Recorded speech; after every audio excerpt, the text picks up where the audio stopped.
What's up, everybody? It's Ty the Bourbon Guy, and welcome to not a whiskey review, more of a bourbon hunt. What happened while I was out hunting? I actually recently went back to Virginia. That's where I grew up. That's where I'm from. And I went to go see family, and it was an amazing trip. Loved it. And of course, while I'm out there, I had to try to see which bottles I could find. So, the first bottle up is Courage and Conviction. So this bottle is one that is not available in Indiana, at least as far as I've seen. And I've heard so many good things about it if I could ever get this thing open. Now, it is a single malt, not a bourbon, but I'm all about whiskey in general. So really excited, and especially things coming out of my home state. Heard so many good things about what they're doing over there. I got a chance to talk with some of those guys at the store about these products and their finishes, and I saw the sherry cask out there and all different types of products that they have, but I figured I needed to start here. So I got the American Single Malt from Courage and Conviction, Virginia Distillery Company. Very, very excited to see what this bottle is all about. So from there, I'll figure that out later. So there's that one. Also out of Virginia, Catoctin Creek. This is actually the 92 proof rye, the distiller's edition. I was excited for this. I was looking for this. I've heard Catoctin Creek on a few different podcasts, most recently on the Bourbon Lens podcast, which is one of my favorite podcasts. Shout out to the Bourbon Lens. And I just was amazed at what they're doing, the approach that they take to it, and then also just some of the accolades that they've already accomplished, some of the things that they've already, some of the goals they've already reached, and different things like that. This bottle, I'm really excited to get into. I saw on the shelf the 80 proof and the 92. The guys at the Bourbon Lens seem to really like the 92 proof, so that's the one I went with. Again, excited for it, and anytime I can ever support any Virginia distillery, I'm going to do it, especially when they're doing it the right way and doing it the way that Catoctin Creek is doing. Catoctin Creek, for those that may not know, is how it's pronounced. But again, really excited to get in this bottle. All of these will have reviews as soon as I can get to them, but definitely excited to bring these back to Indiana. And of course, I can't go to Virginia and not come back with a John J. Bowman. Amazing to me, because growing up in Virginia, it's amazing to see Fredericksburg, Virginia be put on the map the way that Bowman has put that on the map. So to me, Fredericksburg was just Fredericksburg growing up, but to be in Indy and to, hear all this talk, not just in Indy, but all over the internet and whatever else it may be. I haven't even drank anything right now. Whatever else it may be, it's amazing to hear Fredericksburg over and over again and all the things coming out of it. I've had the small batch. The port barrel is available here in Indianapolis, but the John J. Bowman has not been here. And so for me to be able to go back and get a bottle of this and bring it back, I'm really, really excited. Those that may not be familiar with John J. Bowman or the Bowman Distillery, the A. Smith Bowman Distillery, it is rumored, and it seems to be true, but whiskey, we like stories, right? Seems to be that Buffalo Trace is distilling it and then sending it to Virginia to age, is what my understanding of that is. I don't know if that's still the case. I don't know if they are now distilling their own thing. I don't know any of that. I just know that's the reason for a lot of hype behind it. And I think it's one of those that when people try it, then they love it. But getting them to try it is the story behind it, with it being Buffalo Trace. That's all great and everything, but again, I just like supporting Virginia distilleries however I can, and when they're making amazing products one way or another and getting that to the state, I want to support them. So I'm very, very happy that I got these 3 bottles from 3 amazing Virginia distilleries. But I had to venture out of Virginia just a little bit and wander around into Kentucky. So ended up with a Weller Special Reserve.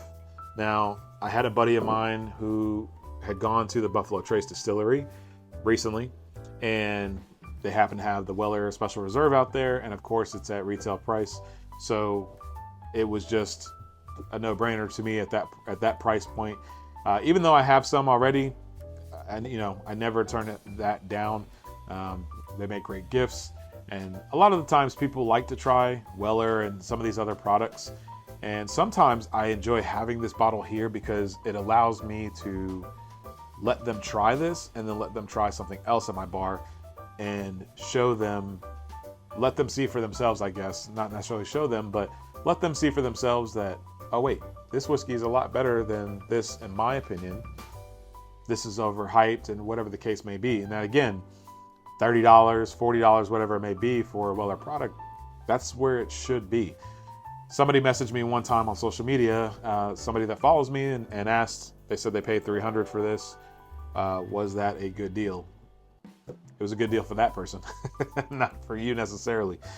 But I think this is absolutely a try before you buy situation, just because these are marked up so much. If you can find it at retail, I say, yeah, it's worth the buy and then figure out if you like it. But it's a rare thing to come across, depending on where you live, obviously. But either way, I was happy to still bring this bottle home. Then I came across Eagle Rare, and this is a single barrel. So a friend of mine actually messaged me. She was trying to find a bottle for her husband that was really good. She worked at a country club, and they had a single barrel Eagle Rare pick. And she asked me if this was a good one. I said, it's a great one. It'd be a great gift for your husband. And then, of course, the next question was, do they limit you? And if not, let's go ahead and grab me a bottle as well. So I appreciate my friends making this happen. Shout out to you guys for getting me this bottle. I got a chance to see them, and the guy that brought me the Weller, got a chance to see them while I was out there on that trip and catch up a little bit. So I really appreciate not only the bottle, but I appreciate them making the effort to come to me in Virginia just to see me. I don't go out there often anymore, but when I do go, it's always great to see friends of mine that are already out there. So excellent single barrel pick. And the last bottle, Larceny B523. Now this one I thought was very funny to me. With Virginia being a controlled state, you can actually go online and see the inventory and see what they have in stock and all that stuff. And Larceny Barrel Proof was in stock at almost every liquor store around me. And then the inventory numbers were about, I think one store had 9 of them, one had 10, one had 7, something like that. Amazing to me, because in Indianapolis, they're all raffled off. You can find them here and there, maybe sitting on the shelf, but again, it's really, really hard to see, at least where I'm at. I have seen these in cases marked up. I have seen these raffled off in the area. So for these just to be sitting on the shelf in Virginia was amazing to me. It kind of reminds me of the Weller, because the first bottle of Weller that I ever got at a retail price, which I don't ever typically, I guess, pay secondary for anything, but I was in Dallas, Texas, and they had Weller just sitting there. And people were coming in left and right looking for Buffalo Trace, but Weller was just sitting there. I come back to Indianapolis, Buffalo Trace is just sitting on the shelf, and people are asking for Weller. So supply and demand is a real thing, people. But this is the B523 batch of Larceny Barrel Proof. So I'm excited to see, I've heard good things about it. And just try it out for myself and see what I think of that particular batch. Amazing hunt in terms of, going to these different stores. I got a chance to talk to a few different people at the liquor store who gave me a lot of different, some different information on different bottles and how to find certain things. So I appreciate all the help there and just the conversation. I got a chance to talk with some people in the stores just about whiskey in general. And they were able to tell me some of the amazing things, whether it's black-owned businesses, whether it's Virginia distilleries, different things like that are here on the shelves, and some brands that I may not know about. So I loved it. I loved getting a chance to go out there and see my family, see my friends, things like that. And it was an amazing trip. So I'll keep this one short and sweet today. Amazing bourbon hunt. And I will see you in the next one. Cheers.